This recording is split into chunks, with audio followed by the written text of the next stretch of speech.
Welcome back, everybody. Another episode of Modernist Guide for Popular Media. And today, another TV series, actually. Uh, I binged a lot, so I'm probably going to be bringing up TV series as much as movies for a while. Because, streaming is crazy right now, mostly because of the pandemic. And once they finally got stuff filming, they wanted to just put out as many as they could and greenlit shit, then canceled shit, and it sucks. Today though, only Murders in the Building. It is a 10 episode first season on Hulu. Is created and produced and starring Steve fucking holy cow Martin, and mostly written by John Hoffman, who doesn't have a lot of credits, but he's constantly worked on stuff either as a producer or a writer or even just weird guest appearances from Looking by HBO, Grace and Frankie, the 1990s Adventure in Wonderland. He worked on the Larry Sanders Show, which to me is one of those comedy shows from the 90s where if you worked on it even like a single episode as an actor or a writer, you kind of understand situational comedy, that you can traverse in between super serious and intense and just fucking gut busting hilarious. And that's what this is. It's really interesting. It's a murder mystery comedy, and the more I thought about it, it reminds me of Clue and Knives Out, and that's about it. Like there's other stuff like Kiss Kiss Bang Bang and different kind of things where people are murdered, and I guess you're trying to find out the mystery. I realize now that there's not a lot of murder mystery comedies to really pull from. There's so many slick large cast films like the Ocean series, any kind of Elmore Leonard film adaptation, stuff like that exists in that same kind of world with that kind of beat, but it's still not really the same. Like it just feels like Knives Out, the TV series, and it's weird to think that 2021 and 2019 are the years where we got something like that, and it didn't really exist before. Clue, I think, was kind of ahead of its time in a lot of ways. But yeah, so Steve Martin, if you don't know, has basically been doing some kind of visual media or media in general. He's written books. He is a bluegrass musician, a folk musician. He's got albums. He's done stand up comedy since I think the late 60s.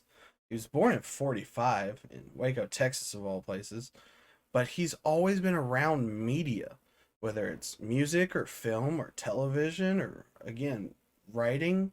He's always been there, and this clearly shows as a tropey concept he's really fond of, to the point where his character is just a retired television actor who basically played a Columbo ripoff in the 90s named Brazos.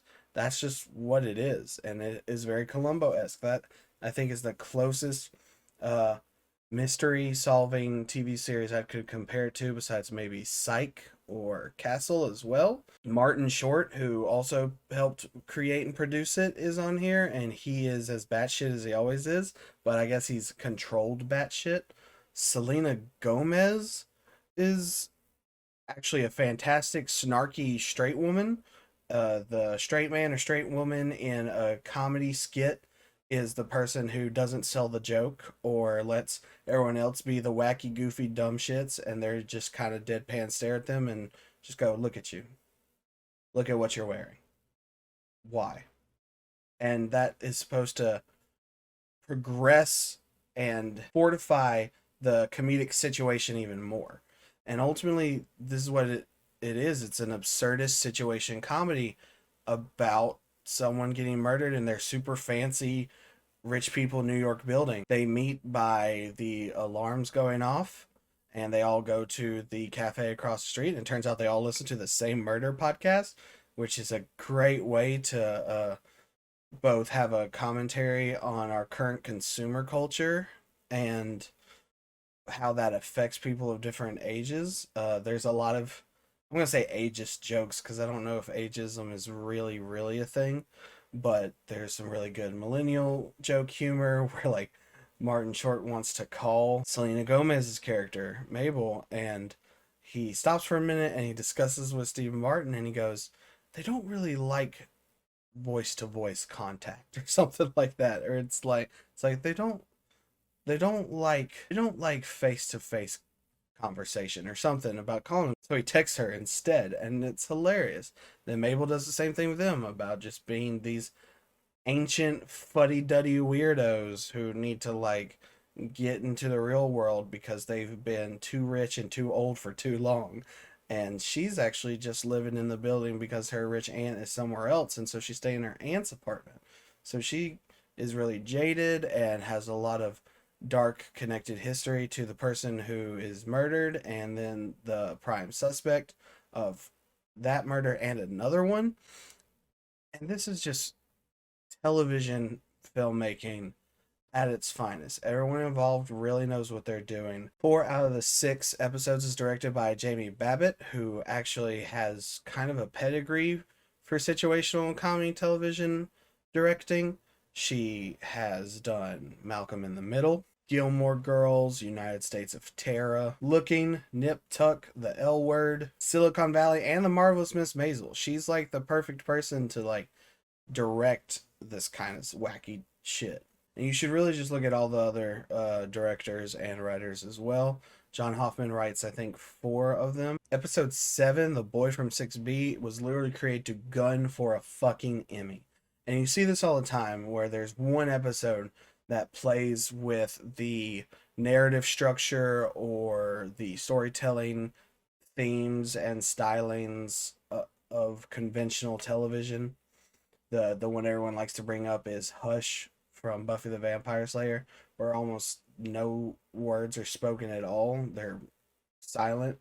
It's kind of like that. I don't want to give away why, but it is specifically designed to break the rules of a television episode, and it's done very well. It's wacky, it's goofy. The whole thing is just ensemble filled madness. The ending is interesting, like who actually is the murderer, because the reason almost doesn't matter. That's my only like detriment, is that it almost feels like crazy for the sake of being crazy. And I guess that's also okay, because it's ironically enough, or maybe that's part of the theme, is less about who did it and why people care about who does anything. That's why it's surrounded around being a murder podcast. It's literally 3 people who love murder podcasts making a murder podcast, and this is a television series, specifically a streaming television series that you can binge watch about a murder podcast being made. It's pretty, you know, fourth wall breaking meta nonsense when you look at how this was created and produced. There's a lot of guest people on here: Tina Fey, Jane Lynch. The wonderful fucking Nathan Lane plays like his best parody of a Sopranos character, and it is fantastic. I loved watching him every second. He steals every scene he's in, and he's not even over the top. It's just that's Nathan Lane. And if you know anything about him, you know he's the voice of Timon from the Lion King cartoon movie from the 90s. That's who that is. So when you think about where he's come from and his comedy background, it's just fantastic. I should bring up that Sting is in this because it's funny and dumb. Sting from the Police, and they make as many jokes as they can about that. And it's just funny, wacky meta commentary about consumerism through our obsessions and obsessive media, and the narration is great, and just every episode is just interestingly the same formula, but how can we adjust it constantly to make it feel new or feel unique to this episode? It works every time, I think, personally. This is the best season of television that I've seen all year. Watched a lot of shit. Even, Squid Games is a big one for me. and I'd have to go back and think about, there's so much anime and action stuff that I've watched, but this is just really good fucking writing. Really good fucking writing, man. It's wonderful. I can't praise it enough. If I have to like rate it, it's practically a 10 out of 10, 9.5 out of 10. I don't know. Just binge it. I think it's worth binging. It's so addicting. They made it super smart, and I think it actually wasn't as clearly put up for people because it was weekly, each episode from August to October, once a week, and I think a lot of people missed the boat because of that, not realizing what it was. But you should absolutely watch it if you like anything that I've mentioned once, any one aspect, because everything around those aspects just amplifies it even better. Without a doubt, a binge worthy season, and there's actually a twist to implications of why there will be a second season. It's very clear there's going to be a second season, but how they do it is masterful, actually. And now, I say that and you might be looking for how and why, but I think it really works.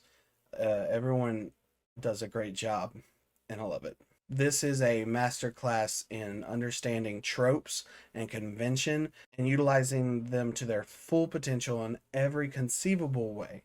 It is clearly written and created by a man who's been around television and conventional tropes of media for 40, 50 plus years, and he just wanted to make like a love letter of all the things he likes when he's filming something. That's what I think it is, and it's worth watching, period.